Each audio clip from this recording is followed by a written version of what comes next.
Apakah kamu tahu bahwa sensor tsunami paling akurat sebenarnya ada di telapak kakimu?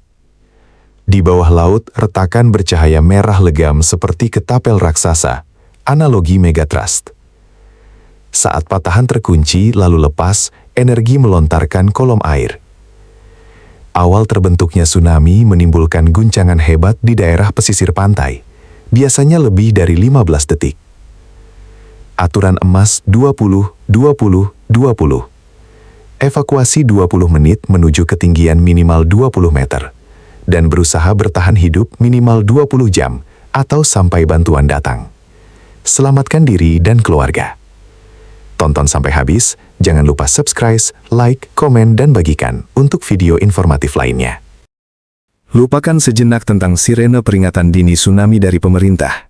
Jika Anda sedang berada di dekat garis pantai dan tiba-tiba tanah berguncang sangat hebat hingga Anda tidak bisa berdiri tegak, dan guncangan mengerikan itu berlangsung lama, alam semesta baru saja menyalakan alarm hitung mundur paling akurat khusus untuk Anda. Waktu Anda di pesisir ini sangat terbatas, dan setiap detiknya menjadi sangat berharga untuk kelangsungan hidup Anda. Dalam sejarah kebencanaan, banyak nyawa tak berdosa melayang karena satu kesalahan fatal, yaitu pasif menunggu sirine peringatan berbunyi. Di tengah guncangan hebat, alat elektronik bisa dengan mudah rusak, menara komunikasi bisa tumbang, atau jaringan aliran listrik dapat terputus seketika. Menggantungkan nyawa Anda sepenuhnya pada teknologi buatan manusia di detik-detik pertama saat bencana megatrust terjadi adalah sebuah pertaruhan yang sangat berbahaya. Anda harus segera menjadi sensor peringatan untuk diri Anda sendiri. Inilah mengapa para ahli geologi mitigasi bencana memperkenalkan aturan emas evakuasi mandiri yang dikenal luas dengan sebutan Aturan 20-20-20. Aturan cerdas ini murni didasarkan pada mekanika fisika dasar bumi dan karakteristik hidrodinamika air laut yang tidak akan pernah menipu insting Anda. Sensor paling mutakhir untuk mendeteksi datangnya gelombang raksasa ternyata bukanlah piranti elektronik seharga miliaran rupiah, melainkan ada di dalam pijakan telapak kaki Anda sendiri. Mari kita mundur selangkah untuk memahami secara ilmiah apa yang sebenarnya sedang terjadi jauh di kedalaman dasar samudra. Planet bumi kita sejatinya dibungkus oleh lempeng-lempeng tektonik raksasa yang terus bergeser secara perlahan namun pasti setiap tahunnya. Di wilayah pesisir lautan tertentu yang disebut sebagai zona subduksi, lempeng samudra yang lebih berat dan padat terus-menerus mendesak dan menyusup ke bawah lempeng benua. Zona pergesekan batuan raksasa inilah yang kita kenal dengan sebutan patahan megatrust. Proses penyusupan lempeng samudra purba ini sama sekali tidak berjalan mulus seperti balok es yang meluncur di atas hamparan kaca. Bebatuan raksasa ini memiliki profil permukaan yang sangat kasar, bergerigi, dan saling mengunci kuat. Terjadi gesekan masif yang menahan pergerakan, sehingga kedua lempeng ini macet dan terkunci satu sama lain. Meskipun permukaannya saling mengunci rapat, dorongan tektonik dari dalam mantel bumi tidak pernah berhenti beroperasi. Jutaan ton batuan keras terus didorong ke depan tanpa ampun selama ratusan, bahkan ribuan tahun. Untuk memahaminya dengan lebih mudah, bayangkan sebuah sistem ketapel raksasa yang terbuat dari lempengan batu solid, membentang hingga ratusan kilometer jauhnya di bawah dasar samudra yang gelap. Semakin lama lempeng tektonik ini terkunci akibat gesekan, semakin jauh pula tali karet ketapel imajiner ini ditarik ke belakang secara paksa. Ujung lempeng benua yang berada di atasnya secara harfiah akan melengkung dan terseret turun, mengumpulkan energi potensial luar biasa dalam jumlah yang sebanding dengan ledakan ribuan bom atom. Secara fisika material, bebatuan memiliki batas toleransi elastisitasnya tersendiri. Batuan-batuan tersebut hanya sanggup melengkung hingga titik tertentu untuk menahan tekanan geser miliaran ton. Selama fase penarikan yang sangat panjang ini, wilayah pesisir yang berada di wilayah daratan mungkin hanya akan mengalami proses penurunan permukaan tanah secara bertahap yang sering luput dari perhatian manusia. Namun, jauh di dalam gelapnya perut bumi, akumulasi energi lenting sudah hampir menyentuh ambang batas kritis, di mana lapisan batu sekeras apapun pada akhirnya tidak akan sanggup lagi menahan beban tersebut. Hingga akhirnya hari itu tiba. Dalam hitungan fraksi detik yang amat mematikan, kunci gesekan batuan raksasa di zona megatrust itu menyerah dan patah berkeping-keping. Ketapel energi raksasa yang telah ditarik selama puluhan atau bahkan ratusan tahun akhirnya terlepas. Lempeng benua yang selama ini melengkung tertekan ke bawah seketika melenting cambuk dan kembali ke posisi datarnya dengan sebuah sentakan tenaga yang amat brutal. Lentingan raksasa inilah yang melepaskan energi kinetik destruktif ke sekeliling bumi dan menggetarkan kerak daratan secara gila-gilaan. Lentengan lapisan batuan bawah laut yang ukurannya bahkan bisa menyamai luas satu provinsi ini, sekarang bekerja persis bagaikan sebuah dayung raksasa. Gerakan kejut ke atas ini mendongkrak miliaran ton kubik air laut yang berada tepat di atas lempeng. Karena air adalah materi fluida yang sifatnya sulit untuk dikompresi menjadi lebih padat, maka seluruh energi kinetik dari gempa bawah laut tadi langsung ditransfer sepenuhnya ke atas, tanpa ampun mendongkrak dan memindahkan satu kolom air utuh dari dasar samudra yang paling dalam langsung ke permukaan laut terbuka.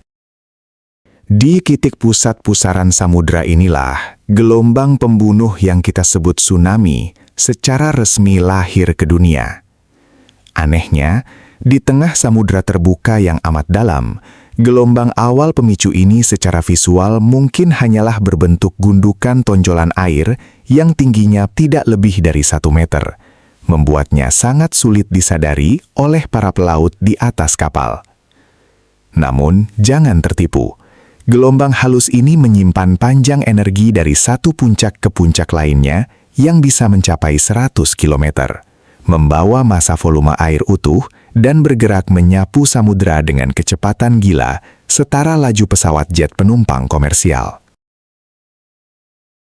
Lalu, mengapa kita sangat menekankan pada deteksi guncangan gempa fisik selama 20 detik? Gempa bumi biasa, akibat gesekan patahan berukuran kecil di daratan, memang bisa terasa sangat merusak di permukaan. Namun karena area robekan patahannya sangat kecil dan terlokalisir, durasi getarannya pun biasanya sangat singkat.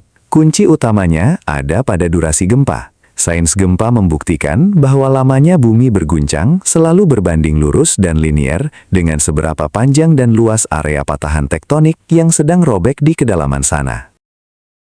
Faktanya, tubuh manusia sungguh luar biasa.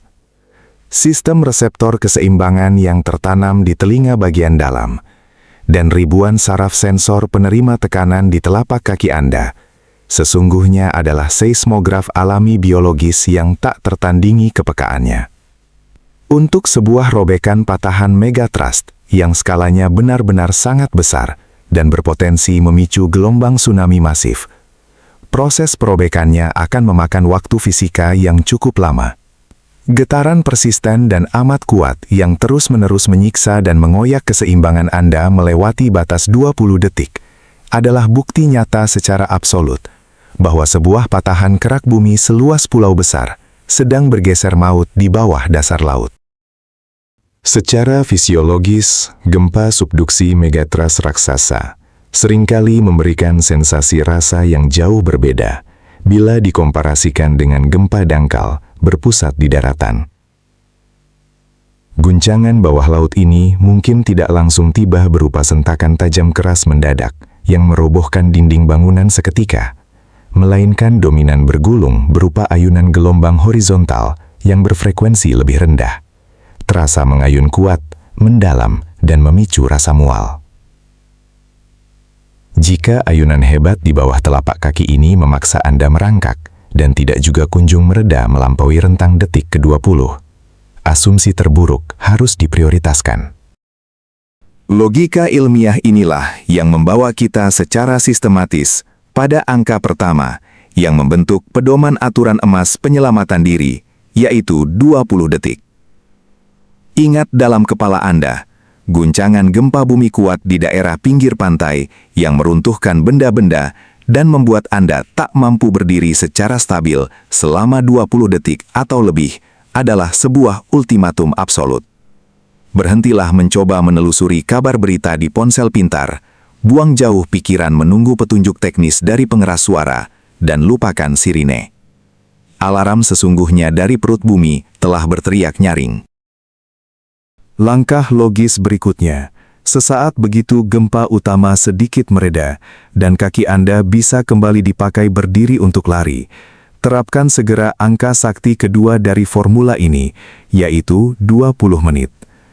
Berdasarkan kalkulasi matematis para ilmuwan geofisika secara umum, perjalanan rambatan gelombang pembunuh dari area patahan megatrust perairan terdekat menuju garis pantai yang Anda injak membutuhkan jeda waktu setidaknya 20 menit.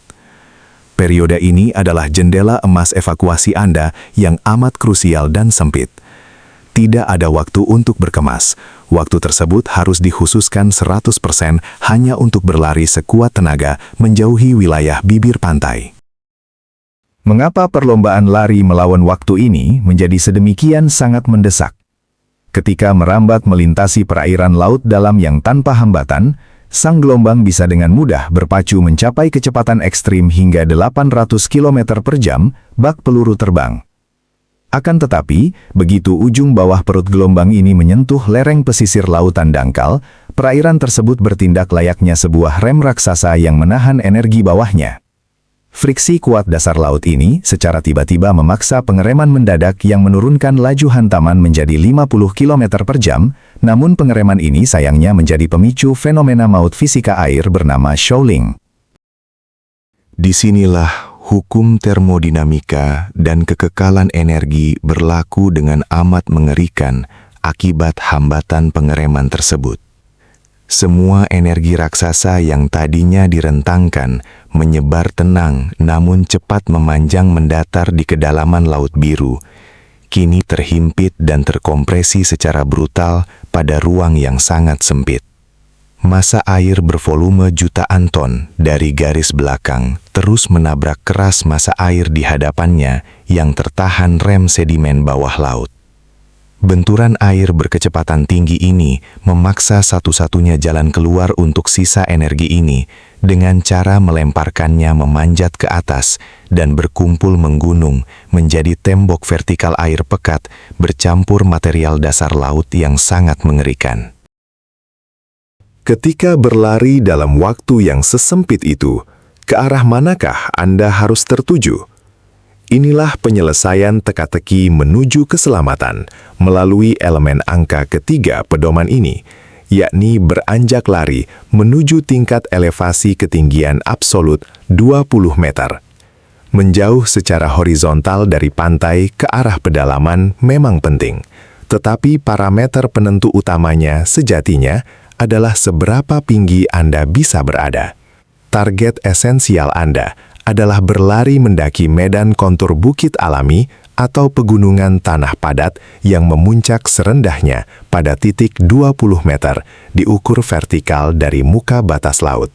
Sebuah standar batas zona jaminan perlindungan berdasarkan data rekam jejak destruksi masa lalu. Satu pertanyaan kritis akan muncul. Bagaimana seandainya topografi pemukiman tempat Anda berpijak sangat datar bak selembar kertas? Sebuah kota pesisir padat yang dibangun mendatar tanpa ada gundukan bukit satupun untuk pelarian.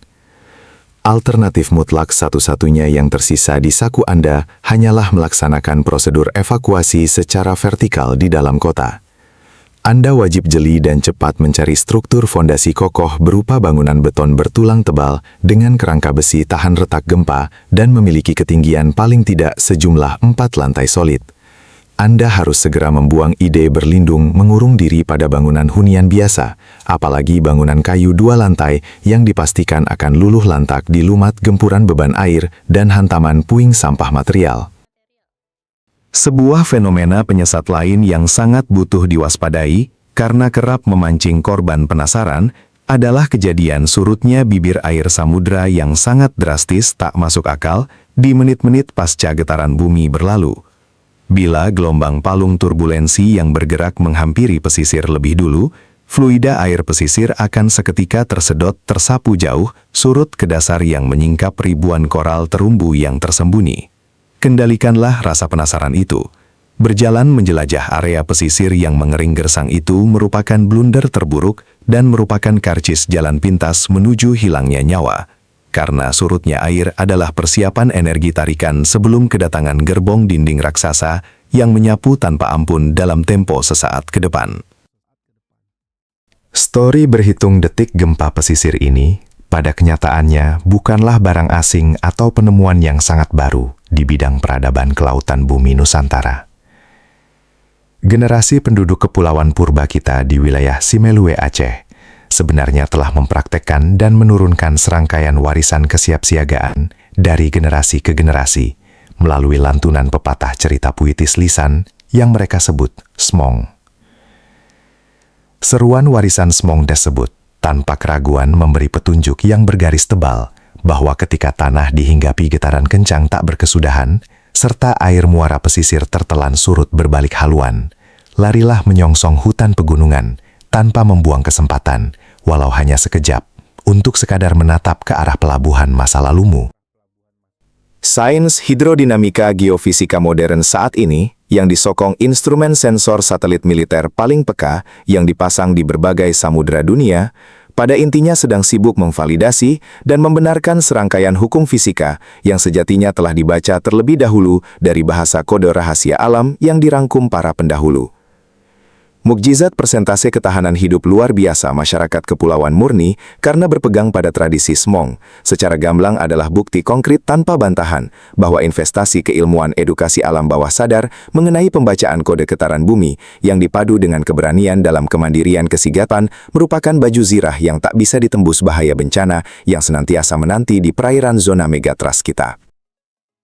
Oleh karena penjabaran logika kausalitas tersebut, mulai saat detik ini, jangan sekali-kali pun membiarkan diri kita melecehkan aba-aba teguran paling purba, dari saraf detektor alam yang menjalar dari pijakan kulit ke sistem syaraf kita. Guncangan keras menggila yang membelenggu sendi tulangmu. Mendesak waktu melebari 20 detik adalah pesan peringatan termahal dari ruang waktu, agar kau segera mengejar jatah 20 menit hidupmu, untuk menggapai 20 meter garis kelegaan nafas hidup barumu. Kukuhkan dirimu sebagai mercusuar radar sensor penyelamatan mandiri terakurat sedunia. Dan biarkan estafet warisan keilmuan gempa krusial yang mengusung metode aturan emas penyelamatan terhebat yang paling masuk akal ini, diteruskan dari bibir ke telinga sesama yang bermukim di hamparan luas cincin api sabuk batas megatrust perairan pesisir samudra. Tsunami datang tanpa memilih siapapun. Namun, pengetahuan, kewaspadaan, dan kepedulian dapat menjadi penyelamat bagi diri sendiri maupun sesama. Terima kasih telah menyimak video ini. Jangan lupa like, subscribe, komen, dan share video ini agar semakin banyak orang memahami pentingnya kesiapsiagaan bencana. Sampai jumpa di video edukasi berikutnya. Tetap waspada, tetap saling menjaga.